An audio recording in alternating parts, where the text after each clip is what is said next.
నమస్తే. రాజకీయం, cinema, గమ్మతి ఇచ్చంత్రాలు viral అవుతున్న వీడియోలు తీరు వార్తలతోని మైక్టి ముచ్చలు తయారుగున్నాయి. చలో సుషేద్దాం పాండ్రి.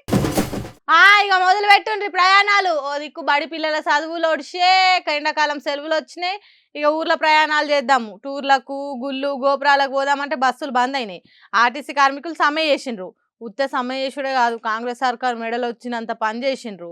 వాళ్ళకి దక్కాల్సిన హక్కులు సాధించుకున్నారు. కాబట్టి ఊర్ల ప్రయాణం పోయేటోళ్ళు ఇక బ్యాగులు చదురుండ్రి. బస్సులు రోడ్లెక్కినాయి. చేతులు కాలినాక ఆకులు పట్టుకున్నాడు అంటే గిదే కావచ్చు. రేవంత్ రెడ్డి సర్కార్ను రేవుతావు లేకుండా పబ్లిక్ తిట్టినాక, కాంగ్రెస్ పార్టీని కడిగి వారేసినాక, ఉన్నది లేంది ఇజ్జత్ మొత్తం మూడ్చినట్టు పోయినాక కాంగ్రెస్ సర్కార్కు కళ్ళు తెరుచుకునే కావచ్చు. ఆర్టీసీ జేఏసీ అడిగిన అన్నిటికీ తప్పకుండా తల వంచి ఓకే చెప్పింది. ఆర్టీసీని సర్కార్లో విలీనం చేసేదానికి కమిటీ చేస్తామన్నది. 11% ఫిడ్మెంట్ పెంచి జీతాలు పెంచుతా అన్నది. గుర్తింపు సంఘాలకు ఎన్నికలు ఖచ్చితంగా పెడతామని ఒప్పుకున్నది. అట్లనే సమ్మె చేసుకుంటా కాంగ్రెస్ సర్కార్ చేసిన మోసాన్ని తట్టుకోలేక తన పానం తీసుకున్న శంకర్ గౌడ్ కుటుంబానికి 10 లక్షలు, వాళ్ళ ఇంటోలకు ఒక ఉద్యోగము, ఇందిరమ్మ ఇల్లు ఇస్తామని చెప్పింది. ఈ ముచ్చట్లు శుక్రవారం అర్ధరాత్రి వరకు చర్చలు జరిపి ఉప ముఖ్యమంత్రి బట్టి విక్రమార్క సార్తో పాటు బస్సుల మంత్రి పొన్నం ప్రభాకర్, ఐటీ మంత్రి శ్రీధర్ బాబు, కార్మిక శాఖ మంత్రి వివేక్ వెంకట స్వామి, ఎస్సీ సంక్షేమ శాఖ మంత్రి అడ్లూరి లక్ష్మణ్లు ఈ ముచ్చట్లు చెప్పిండ్రు. అయ్యా కాంగ్రెస్ సర్కార్ను నడుపుతున్న పెద్ద మనుషులారా, ఇదే ముచ్చట ఆర్టీసీ కార్మికులు సమ్మెకు దిగే ముందు చెప్తే వాళ్ళు పోరాటం చేయకపోవు కదా. రోడ్ల మీద ప్రైవేట్ బస్సుల యాక్సిడెంట్లు కాకపోతుండే కదా. శంకర్ గౌడ్ అన్న పానం పోకపోతుండే కదా. బస్సులు బంద్ అయ్యి జనం పడరాని పాటలు పడకుంటుందురు కదా. చెరువు కట్ట దిగి చెర్ల నీళ్లు ఖాళీ అయినాక కట్టకు మరమ్మతులు చేస్తామన్నట్టుంటే ఎట్లా సార్లు. ఆర్టీసీలకు ఇచ్చిన హామీలను 2.5 ఏళ్ల నుంచి అమలు చేయకుండా ఇంత దాకా తెచ్చి అటు పబ్లిక్ పానాలు ఇటు ఆర్టీసీ కార్మికుల పానాలు పోయేటట్టు చేసి ఏం సాధించిండ్రు సారు.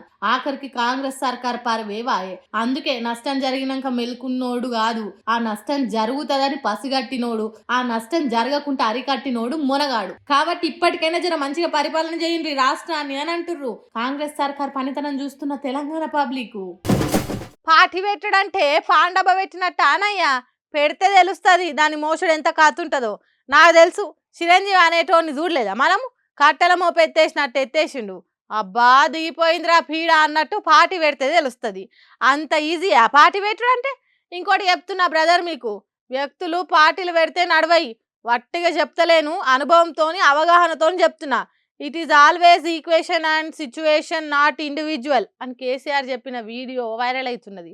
ఎందుకు ఏమిటి అనేది ఈ వార్తింటే మీకు అర్థమవుతుంది. పెట్టుడు మీసం మీసం కాదు, ఎప్పుడైనా ఉసిపోవచ్చు. పెంచిన కొడుకు కొడుకు కాదు, ఎప్పటికైనా కన్నోళ్ళ దగ్గరికి పోవచ్చు అన్నట్టు కాపీ కొట్టిన పార్టీ ఎప్పటికీ పార్టీ గానే కాదు. బతికి బట్టగట్టుడు, బతుకులు మార్చుడు కష్టం. మరి అది తెలియదో ఏమో కల్వకుంట్ల కవితకు టీఆర్ఎస్ పార్టీ అనే పేరుతోని కొత్త పార్టీ పెట్టింది. అదేంది పాత పార్టీని కొత్త పార్టీ అంటున్నారేంది అంటారా. కవితక్క కాపీ కొట్టింది. తెలంగాణ రాష్ట్రాన్ని సాధించిన ఉద్యమ పార్టీ టీఆర్ఎస్ పార్టీని అచ్చుగుద్దినట్టు పెట్టింది. తెలంగాణ రాష్ట్ర సేన టీఆర్ఎస్ అని పెట్టింది. కాపీ కొట్టుట్లా నా అంత తోపు ఇంకొవ్వరు లేరన్నట్టు చేసిందని అంటుర్రు తెలంగాణ జనాలు. కర్రుగాల్చి వాతలు పెట్టుకున్నంత మాత్రాన నక్క పులైతుందా? టీఆర్ఎస్ అని పేరు పెట్టుకున్నంత మాత్రాన అప్పటి టీఆర్ఎస్ పార్టీ చేసిన పోరాటాలు కవిత టీఆర్ఎస్ పార్టీ ఖాతాలో పడతాయా? అయినా ఈ కాపీ కొట్టే బుద్ధి ఏందక్క? ఇదేం పద్ధతి అక్క?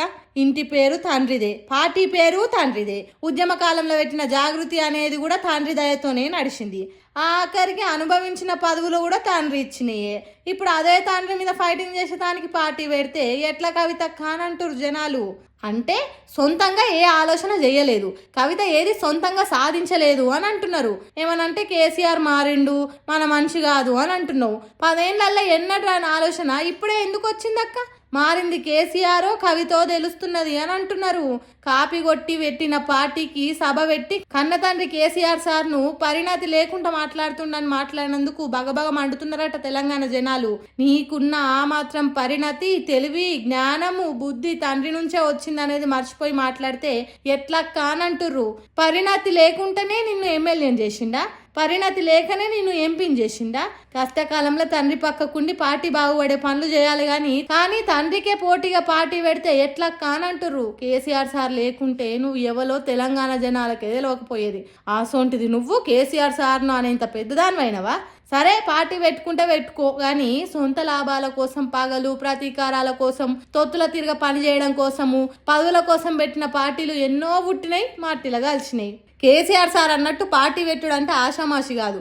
దానికి సమయం సందర్భం రావాలి, జనం కోరుకోవాలి. అప్పుడు అవునన్నా కాదన్నా నిలబడుతుంది. అంతేగాని ప్రజల ఎజెండా లేకుండా, జనం బాగు కోరుకోకుండా, ఓ సిద్ధాంతము పాడు లేకుండా దేని మీదనో ఆశ కొద్దీ పార్టీ పెట్టొద్దు. అది లొటపెట పెదవులకు నక్క ఆశ పడ్డట్టే అయితే తప్ప ఇంకోటి కాదన్నట్టు మాట్లాడుతున్నారు తెలంగాణ జనాలు. మరి చూడాలి ఏ పార్టీ పొడుగెళ్ళుతుందో, కవిత పెట్టిన టీఆర్ఎస్ పార్టీ ఏం జరుగుతుందో అనేది. పాపం కాంగ్రెస్ సర్కార్ చేయబట్టి, వాళ్ళ పనులు చేయబట్టి సర్కార్ ఆఫీసర్లు సతమతం అవుతున్నారు. కలెక్టర్ల కాడ నుంచి మొదలు పెడితే బిల్ కలెక్టర్ల దాకా నెత్తి పట్టుకుంటుండ్రు. ఇంతకు ఏం జరిగింది, సర్కార్ ఆఫీసర్ల మీద ఎందుకు అంత జాలి కలుగుతున్నది అంటారా? ఈ వీడియో చూడుండ్రి.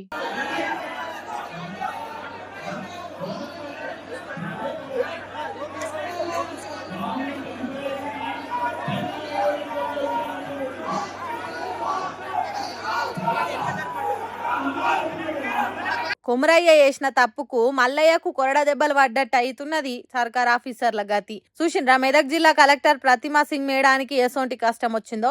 అటు పక్క ప్రభుత్వ మంత్రి, ఇటు పక్క ప్రతిపక్ష ఎమ్మెల్యే మైకులు పట్టుకొని మాటల యుద్ధం చేస్తుంటే సముదాయించలేక సచ్చినంత పనైంది కావచ్చు మేడానికి. కలెక్టర్ మేడం పరిస్థితి ఇట్లుంటే పోలీసుల పని ఇంకింత ఘోరం ఉన్నది. బీఆర్ఎస్ పార్టీ కార్యకర్తలు, కాంగ్రెస్ పార్టీ లీడర్లు స్టేజ్ కిందికి నెట్టుకునుడు, కొట్టుకునుడు ఆపలేక ఆగమైనరు. ఏమిటికొచ్చిన తిప్పలే చెప్పుండ్రిది. ఎన్నికలప్పుడు ఏది పడితే అది ఎందుకు చెప్పాలి? అధికారంలోకి వచ్చినాక ఎందుకు ఎల్లెలకల పడ్డట్టు చేయాలి? చేతనైతే చెప్పాలి, లేకుంటే నోరు మూసుకొని ఊకోవాలి. ఎన్నికలు ఎట్లనైనా గెలవాలని వచ్చిరాని హామీలు ఇస్తే ఎట్లా? మెదక్ జిల్లా నర్సాపూర్లో సర్కార్ కార్యం ఏదో చేస్తున్నారట. దానికి మంత్రి వివేక్ సార్ వచ్చిండు. ఆ కార్యానికి వచ్చిన BRS MLA Sunitha Laxma Reddy madam ఆడోళ్ళకి ఇస్తామన్న నెలకు 2500 రూపాయలు ఏమైనాయని నిలదీసింది. అప్పుడే అగ్గి అంటుకొని వరిగడ్డి గాలినట్టు ఊలోలి షురు అయింది. చల్ ఊకునేది లేదు. ఇప్పటికే సగం కాలం అయిపోయాయి, ఇంకో సగం కాలం కూడా అట్లనే ఊకుంటే ప్రతిపక్షం నుండి ఏం లాభం అన్నట్టు సునీత మేడం గట్టిగానే మాట్లాడింది. మంత్రి సార్ కూడా మైకుల్లో గట్టిగానే మాట్లాడిండు. కానీ కరెంటు పోయిందో లేకుంటే మైకులు ఆన్ చేయలేదు, మాటలు బయటికి వినిపించలేదు. ఇంత పెద్ద లొల్లి జరుగుతుంటే జనం ముక్కుంటారా? కిందున్న బీఆర్ఎస్ పార్టీలు బొబ్బ చేసిండ్రు. ఈ అని మొత్తుకున్నారు.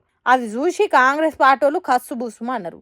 జరసేపు ఊకుంటే కొట్లాటలే అయ్యేటి, నెత్తులు వాలిగేటి, నెత్తులు గారేటి. కానీ అక్కడనే ఉన్న పోలీసులు వాళ్ళని వీళ్ళను సంధాయించలేక ఉడికిపోయినరు. స్టేజ్ కింద పోలీసులు, స్టేజ్ మీద కలెక్టర్ మేడము విసికిలు తీసినంత పని చేసిండ్రు. చూడుండ్రి కాంగ్రెస్ సర్కార్ జయంగా సర్కార్ ఆఫీసర్లకు, సర్కార్ కొలువులు చేసేటోళ్లకు ఎట్లా చెమటలు పడుతున్నాయో. అయ్యా రేవంత్ రెడ్డి సారు, మీరు ఎన్నికలప్పుడు ఇచ్చిన హామీలు చేయంగా ఆఫీసర్లు ఆగమవుతున్నారు. వాళ్ళ తలపానం తోకలకు వస్తున్నది. జర మీరు ఇచ్చిన హామీలు అమలు చేయండి సారు, మంత్రులకు కూడా తిప్పలవుతున్నది అని కోరుతున్నారట కట్టర్ కాంగ్రెస్ పార్టీ కార్యకర్తలు.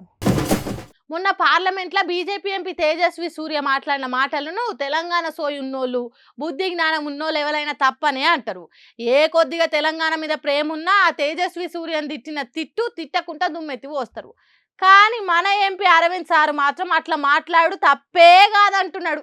ఎంపీ మాట్లాడిన విధానం ఏమి తప్పేముంది? ఏం తప్పుందండి?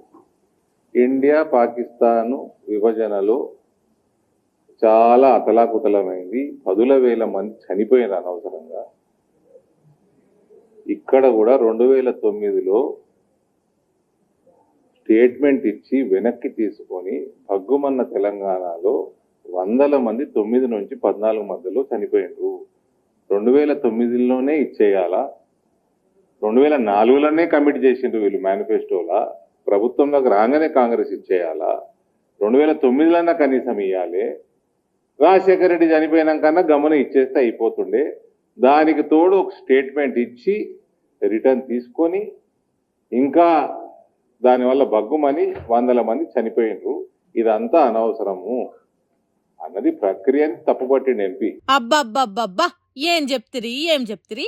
ఎప్పుడు ఇట్లానే చెప్తారా, లేకుంటే ఈ మధ్యనే ఇట్లా చెప్తున్నారా అన్నట్టు తెలంగాణ వాదులు మాట్లాడుతున్నారట. ఈ మాటలు విన్నాక ఏం కవరింగు. ఇంత మంచిగా కర్ణాటక బీజేపీ ఎంపీ తేజస్వి సూర్య మాటలను ఎవ్వరు కవరింగ్ చేయరు కావచ్చు అరవింద్ సార్ తీరుగా అని అంటున్నారట.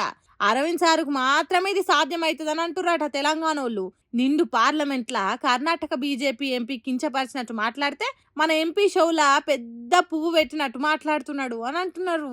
అసలు లెక్కకైతే తేజస్వి సూర్య మాట్లాడిన మాటలను షీరిషింతకు గట్టినట్టు చేయాలే మన బీజేపీ ఎంపీలు. కానీ నోటికి ప్లాస్టర్లు వేసుకొని ఉన్నట్టు చేసిండ్రు ఇన్ని రోజులని తెలంగాణ జనం అన్నారు. కానీ ఎంపీ అరవింద్ సార్ కడుపులా తేజస్వి సూర్య చెప్పింది నిజమే అని ఉన్నది అన్నట్టు దాన్ని కవరింగ్ చేసే తానికి 2009 నుంచి 2014 వరకు ముచ్చట చెప్పిండు అన్నట్టు. మరి అదే ముచ్చట తేజస్వి సూర్య పార్లమెంట్ లో చెప్పాలి కదా. ఒక్క తెలంగాణ ఏర్పాటు జరిగిన తీరును మాత్రమే ఇండియా పాకిస్తాన్ దేశాల ఏర్పాటుతోని ఎందుకు పోల్చాలి? లాజిక్కులు మాట్లాడితే కడుపులున్న అక్కసు తెలవకుంటుంటదా ఎంపీ సారు? సరే, తేజస్వి సూర్య మాట్లాడింది అరవింద్ సార్ చెప్పినట్టు కరెక్టే అనుకుందాం జరసేపు. మరి తల్లిని చంపి బిడ్డను బయటకు తీసిండని మోడీ సార్ అన్న ముచ్చట సంగతి ఏంది? ఆ ముచ్చట్ని ఎట్లా కవర్ చేస్తావు ఎంపీ అరవింద్ సారు అని అడుగుతున్నారు తెలంగాణ జనాలు. పార్లమెంట్ తలుపులు మూసి రాష్ట్రాన్ని ఇడగొట్టిండ్రు అని మోడీ సార్ మాట్లాడిన ముచ్చట్ను ఎట్లా కవరింగ్ చేస్తారు సారు? మీ బీజేపీ పార్టీలకు తెలంగాణ మీద ఎంత ప్రేమ ఉన్నదో ఇక్కడ జనాలకు తెలుసు. మీరు తెలంగాణను కించవలసిన వాళ్ళను విమర్శించకున్నా పర్వాలేదు కానీ ఇట్లా వాళ్ళ మాటలు రైటే అన్నట్టు మాట్లాడకుండ్రి సారు. ఉన్న ఆయన విలువ కూడా పోతుందని అంటారు తెలంగాణ మీద ప్రేమ ఉన్నోళ్ళు. కాంగ్రెస్ సర్కార్ వచ్చి 2.5 ఏళ్ళు గడిచిపోయినాయి. రేవంత్ రెడ్డి ప్రమాణ స్వీకారం చేసి సీఎం కుర్చీలో కూర్చొని ఇన్నేళ్ళు అవుతున్నా పాపం ఇంకా చిన్న బుచ్చుకునే మాటలు ఎదురైతూనే ఉన్నాయి సీఎం సార్కు. ఏం జరిగిందని మీరు నన్ను అడుగుడు, నేను చెప్పుడు ఎందుకు, డైరెక్ట్ చూడండి. I request Sri Nagabharat Daka and Sri Anil Kumar Chalamassetti to felicitate the Honorable Chief Minister Sri D. Sridhar Babu Garu. అరే రామశంకర, ఏమున్నారమ్మా, ముఖ్యమంత్రి స్టేజ్ మీద ఉండంగా ఐటీ మంత్రిని పట్టుకొని ముఖ్యమంత్రి అంటే సీఎం రేవంత్ రెడ్డి సార్ ఎంత ఫీల్ కావాలి ఏం కథ? ఇప్పటికే ఎన్నోసార్లు సీఎం రేవంత్ రెడ్డి సారు మర్చిపోయి చెప్పిండ్రు. సరే, కొత్తగా పదవిలకు ఎక్కిండు కదా, కాలం గడిచే కొద్దీ సీఎం పేరు ఖచ్చితంగా గుర్తు పెట్టుకుంటారు అనుకుంటే 2.5 ఏళ్ళైనా సీఎం ఎవరో తెలియకుంటే ఎట్లనమ్మా? సీఎం సార్ లేనప్పుడు అంటే ఏం కాకపోగాని రేవంత్ రెడ్డి సార్ స్టేజ్ మీద ఉండగానే శ్రీధర్ బాబు సార్ను సీఎంను చేస్తే ఎంత బాధ అనిపించాలేం కథ? దేశంలోనే ప్రైవేట్ రాకెట్లు తయారు చేసే aerospace company CM Revanth Reddy సార్ను ఐటీ మంత్రి శ్రీధర్ బాబు సార్లను రాకెట్ను షురూ చేసే కార్యానికి పిలిచిండ్రు. అక్కడికి పోయిన వాళ్లకు శాల్వా కప్పి సన్మానం చేస్తారు కదా. ఆ ముచ్చట మైకులో చెప్పుకుంటా యాంకర్ అమ్మ శ్రీధర్ బాబు సార్ను చీఫ్ మినిస్టర్ అన్నది. కాతం ఇంకేమున్నది, ఆ ముక్క వీడియోను సోషల్ మీడియాలో తిప్పుకుంటా సీఎం సార్ పేరును మళ్ళా మర్చిపోతున్నారని కామెంట్లు పెడుతున్నారు. ఇన్నేళ్ళైనా సీఎం ఎవరో తెలియకపోవడేందని అంటుర్రు. ఏందో ఏమో పోన్రి.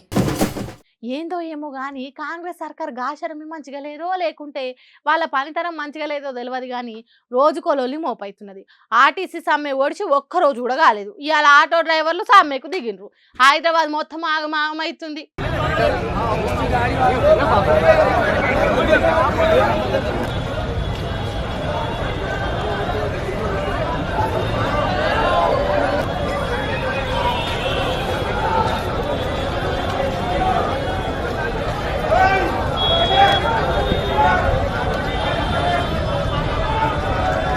శాతగానో నెత్తి మీద శతకోటి దరిద్రాలు అన్నట్టు కాంగ్రెస్ ఏలు వల్ల ఎవరో ఒకళ్ళు లేస్తున్నారు. ఆర్టీసీ కార్మికులు సమ్మె అయిపోయిందో లేదో ఆటో డ్రైవర్ల సమ్మె మొదలైంది. ఎవరికి చక్కగా న్యాయం చేసింది కనుక అన్నట్టే అవుతున్నది. ఒక్కటి పొడుగెళ్ళిన ముచ్చటే లేదా కాంగ్రెస్ సర్కార్ ఏలు వల్ల. అందుకే మాకు న్యాయం జరగాలన్నట్టు రోడ్డెక్కి పొట్టులో చేసిండ్రు ఆటో డ్రైవర్లు. మెరుపు తిరగనే ఒక్కసారి రోడ్డెక్కే వరకు గంట సేపు హైదరాబాద్ పట్నం ఆగిపోయినంత పని అయిపోయింది. అమీన్ సాబు పోలీస్ సాబులకు ఆపవశం కాలేదాలను. ఆర్టీసీ కార్మికులు పెట్రోల్ పోసుకొని ఆత్మ బలిదానం చేసుకుంటే వాళ్ళకు న్యాయం చేసింది సర్కారు. అంటే చచ్చిపోతే తప్ప స్పందించేది కాంగ్రెస్ సర్కార్ అని అనుకున్నాడో ఏమో. ఓ ఆటో డ్రైవర్ అన్న నెత్తి మీద డీజిల్ పోసుకొని జీవి తీసుకుందామని చూసిండట.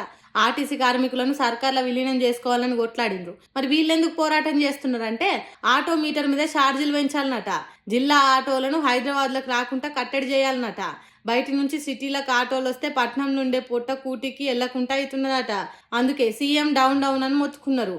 మాకు న్యాయం చేయాలని లొల్లి చేసిండ్రు. ఆర్టీఏ ఆఫీసర్లు చక్కగా పనిచేస్తలేరు. ఎంత చేసినా డీజిల్ గ్యాస్ ఖర్చులకే సరిపోతలేదు. మా బతుకంతా ఆగమైతున్నది, జర మాకు న్యాయం చేయండి సార్ అని కొట్లాడి కోరిండ్రు. హైదరాబాద్లో ఉన్న మోంజా మార్కెట్ ఏరియా మొత్తం ఒక్కసారి ట్రాఫిక్ జామ్ అయింది.